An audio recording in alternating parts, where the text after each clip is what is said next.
బిడ్డ, 2024 సంవత్సరంలో నీ జీవితంలో నీ కలిగిన ఆయాసాన్ని బట్టి ఎక్కడైనా దేవుని మీద సనిగినట్లుగా నీకు జ్ఞాపకం ఉందేమో ఒకసారి ఆలోచించు.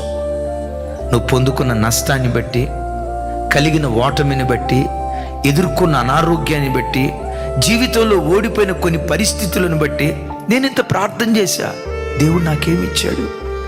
నేను ఎంత ఉపవాసం ఉన్నా, దేవుడు నాకేం చేశాడు? నేను దేవుడు దేవుడు దేవుడు అనే మందిరానికి ఎంత పరిగెత్తా, మా ఇమ్మాన్యుయల్ మినిస్ట్రీస్కి ఎంత చేశా, దేవుడు నాకేం చేశాడు అని నీ జీవితంలో కలిగిన నష్టాన్ని బట్టి ఎప్పుడైనా దేవుని మీద సనిగినట్లుగా నీ జ్ఞాపకం వస్తే ఈరోజు ప్రభుని అడుగు, దేవా నన్ను క్షమించయ్యా, ఇక మీదట నా బ్రతుకులో నేను ఎన్నడూ నీ మీద నేను సనగనయ్యా. సనుగుడు దేవునికి వినబడింది గనుక సనుగుడు వినబడిన స్థలంలోకి సంహారకుడు దిగి వచ్చాడు. మన కుటుంబాల్లోకి సంహారకుడు దిగి రాకుండా ఉండునట్లుగా మన నోరు సనిగే నోరుగా కాకుండా స్తుతించే నోరుగా ఉండునుగాక.